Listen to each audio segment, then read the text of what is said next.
오늘 함께 봉독하신 시편 129편 말씀은 120편부터 시작되어 134편까지 이어지는 15편의 성전 순례시 모음집 가운데 10번째 시입니다. 이 129편 시는 시온을 침입하는 자들에 대한 저주를 담고 있는 일종의 공동체 노래와 같은 시입니다. 이 129편의 시는 1절부터 4절까지 그리고 5절부터 8절까지 이렇게 두 부분으로 나눌 수 있습니다. 전반부인 1절부터 4절까지 말씀은 악인들이 우리를 괴롭혔지만 하나님께서 우리를 도와주셨다라는 부분이 나오고, 후반부인 5절부터 8절까지는 그렇게 우리를 괴롭히던 악인들의 미래, 악인들의 결과, 악인들의 말로 이런 저주로 이루어져 있습니다. 첫 번째로 전반부인 1절부터 이 4절까지 말씀은 이 과거 시온을 침입했던 자들에 대한 고발로 시작합니다. 그런데 한글 버전 성경에는 이렇게 그들이 내가 어릴 때부터라고 되어 있지만 히브리어 성경에는 순서가 조금 다릅니다. 히브리어에서는 여러 번이라는 단어, 랍바트라는 단어인데 이 단어가 먼저 나오게 됩니다. 이 단어는 여러 번으로 번역할 수도 있지만 심하게 혹은 오랫동안이라는 의미로도 번역할 수 있습니다. 그래서 이 본디 히브리어로 번역한 뜻은 이 대적들이 이스라엘을 오랜 세월에 걸쳐 여러 번 심하게 괴롭혔음을 알 수 있습니다. 2절에서는 다시 한번 1절의 내용을 반복하고 있고 3절에 이르러서 이 비유를 통해 악인들이 우리를 어떻게 괴롭혔는지 생생하게 묘사하고 있습니다. 소가 밭을 갈기 위해서 쟁기를 메고 나아갑니다. 요즘에는 그 쟁기를 트랙터에 매달고 나아갑니다. 이렇게 쟁기를 메고 나아갈 때 밭은 갈라집니다. 고랑이 생기죠. 땅이 갈라집니다. 이 비유는 악인들이 이스라엘을 괴롭혀서 이 등에 밭에 고랑이 나듯이 상처가 났다. 이 공격당한 이스라엘이 이렇게 비참하게 공격당했다라는 이 상황을 묘사하고 있는 것입니다. 이스라엘 백성들이 이렇게 고통받고 고난 가운데 있었지만 하나님께서 어떻게 하셨습니까? 우리 4절을 같이 한번 봉독해 보도록 하겠습니다. 129편 4절입니다. 시작. 여호와께서는 의로우사 악인들의 줄을 끊으셨도다. 아멘. 의로우신 하나님께서 악인들의 줄을 끊으셨다고 시인은 노래합니다. 왜 하필 근데 줄일까요? 하필 이 줄이라는 히브리어 단어를 찾아보면 그 답이 나오는데, 요 아보타라는 단어는 짐승을 밭갈게 하기 위하여 매는 줄이라고 욥기서에 사용됐습니다. 3절과 연관이 있는 단어인 것이죠. 이 줄을, 백성들을 올가매고 백성들을 속박하던 이 줄을 하나님께서는 끊으셨습니다. 조각조각 내셨습니다.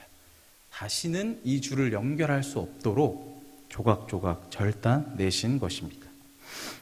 하나님께서는 우리가 고통받고 있더라도, 괴롭힘 가운데 있더라도 우리가 그것을 능히 이기게 하시며 견디게 하시고 우리를 보호하시고 심판하시는 하나님이십니다. 하나님의 이러한 보호하심 또한 도우심은 이 성경 곳곳에 잘 나타나 있습니다. 그 중에 가장 유명한 인물인 열왕기상에 나오는 엘리야를 보면 아하방에게 이렇게 얘기하죠. 비는커녕 이슬 한 방울도 내리지 않을 것이라 하나님의 말씀을 대언합니다. 이랬던 엘리야를 하나님께서는 그릿 시냇가로 인도하시고 까마귀를 통해 먹을 것을 전달해 주십니다. 그 이후에 또 사르밧으로 가라고 명령하시죠. 그 사르밧에 있는 과부를 통해 먹을 것을 준비하십니다. 그리고 너무나 유명한 그 유명한 바알의 예언자 450명, 아세라의 예언자 400명과 대결을 하게 되죠. 어느 신이 기도에 응답하는지 우리 한번 대결을 해보자. 바알과 아세라의 예언자들이 아무리 불러도 응답이 없습니다. 바알과 아세라, 그 예언자들이 자신의 몸을 자해하죠. 자해하면서 찾지만 응답하지 않습니다. 엘리야가 조롱하죠. 너희 바알 신이 여행을 갔는지 화장실을 갔는지 자고 있는지 모르니 열심히 불러봐라. 조롱합니다.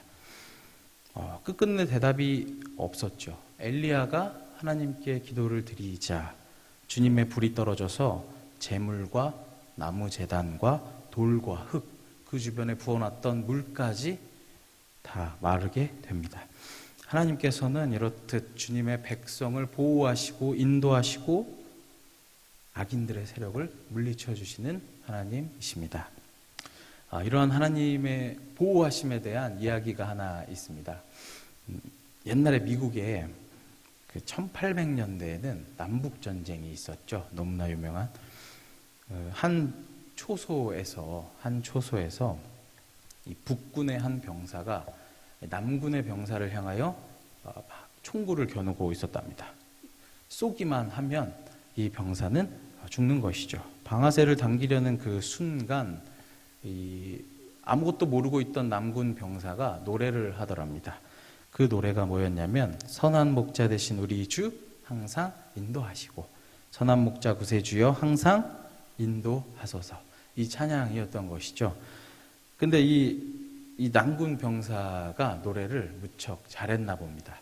너무나 감미로워서 차마 이 북군 병사가 쏘지를 못했다고 합니다. 시간이 흘러 전쟁이 끝나고 이 두 사람은 우연히 여객선에서 다시 마주치게 됩니다.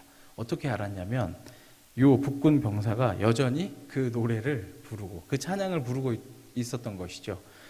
그래서 반가운 마음에 이 북군 병사가 다가가서 이렇게 얘기했다고 합니다. 여전히 똑같은 노래를 부르고 계시는군요. 당신 이름이 뭡니까? 라고 물어봤답니다. 반가워서. 실제로 만난 적은 없지만. 그랬더니 이 사람이 누구였냐면 너무 유명한 복음 전도자 부흥 설교가 무디 목사님과 함께 그 수많은 집회를 다녔던 아이라 생키라는 가수, 복음성가 가수였다고 합니다. 실제로도 이 둘은 같이 미국 전역을 다니면서 집회를 인도했는데요. 무디의 강력한 메시지, 아이라 생키의 아름다운 노래가 함께 어우러져 부흥의 불길이 일어났다고 합니다. 하나님께서는 전쟁 가운데에서도 놀라우신 방법으로 그를 도우시고 인도하셨던 것입니다. 이처럼 하나님께서는 괴로움 가운데, 어려움 가운데에서도 도우시고 지켜주시는 분이십니다. 이런 하나님께 감사와 찬양을 올려드리시며 나아가시는 저와 여러분들 되시기를 소망합니다. 두 번째입니다. 후반부에서는 5절부터 8절까지 여기의 말씀은 이 원수들이 어떻게 될 것인가, 원수들의 미래에 대해서 이야기하고 있습니다. 하나님의 그 성전이 있는 시온을 미워하는 자들은 수치를 당하며 물러갈 것이다 이야기합니다. 원수들의 노력이 수포로 돌아간다. 수치 가운데 이 악인들은 물러가게 될 것이다 선언하고 있습니다. 6절을 보시면 악인들이 지붕의 풀과 같을 것이라 기원합니다. 이 지붕의 풀은 새벽에 이렇게 이슬이 내리면 잠시 자라지만 해가 뜨면 시들어버리는 돌밭의 풀과 같은 이러한 운명이 너희 악인들의 운명이기를 소원한다 시인은 기도합니다. 이 악인들이 얼마나 비참하냐면 7절에 보시면 이 말씀이 요겁니다. 이 추수하는 사람들의 마음에도 들지 않고 보관하는 사람들의 마음에도 들지 않는다. 요 풀이 악인들이 풀인데 요 풀을 추수하는 사람들이 걷어가지도 않고 보관하는 사람들이 거들떠보지도 않을 것이다. 즉 버려진다는 얘기죠. 너희는 철저히 외면받고 버려질 것이야 라고 이야기하고 있습니다. 마지막 8절을 보시면 이 지나가는 자들도 라고 되어 있죠. 행인 혹은 여행객들이 이 여행객들이나 행인들조차 너희한테 인사도 안 할 것이다. 너희는 철저하게 외면당할 거야 라고 시인은 저주하고 있습니다. 이러한 이 129편의 시의 내용은 이 대적들에게 비록 고난을 받지만, 어려움을 받지만 결국 그들은 심판을 받게 되고 고난 속에 위축되지 말고 당당한 삶을 살도록 이 격려하는 소중한 내용을 담고 있는 것입니다. 이 고난 가운데 하루하루 힘들게 살아가던 출애굽 시대의 이스라엘 백성들도 이러한 상황이었죠. 남자아이가 태어나면 죽이고 혹독한 노예 생활을 거듭하는 와중에 하나님께서 구원하셨습니다. 그 백성들을 구원하셨습니다. 이 영원할 것만 같았던 애굽의 이 찬란함은 10가지 재앙 그리고 수많은 병사들이 홍해에 수장됨으로써 빛을 발했죠. 그리고 애굽이란 나라는 그 이후에 쇠락의 길을 걷게 됩니다. 요셉을 알지 못하는 왕이 일어나서 오랜 시간이 지날 동안 이스라엘 백성들이 하나님을 잊었어도 이 백성들이 다시 하나님을 찾자마자 하나님께서 응답하십니다.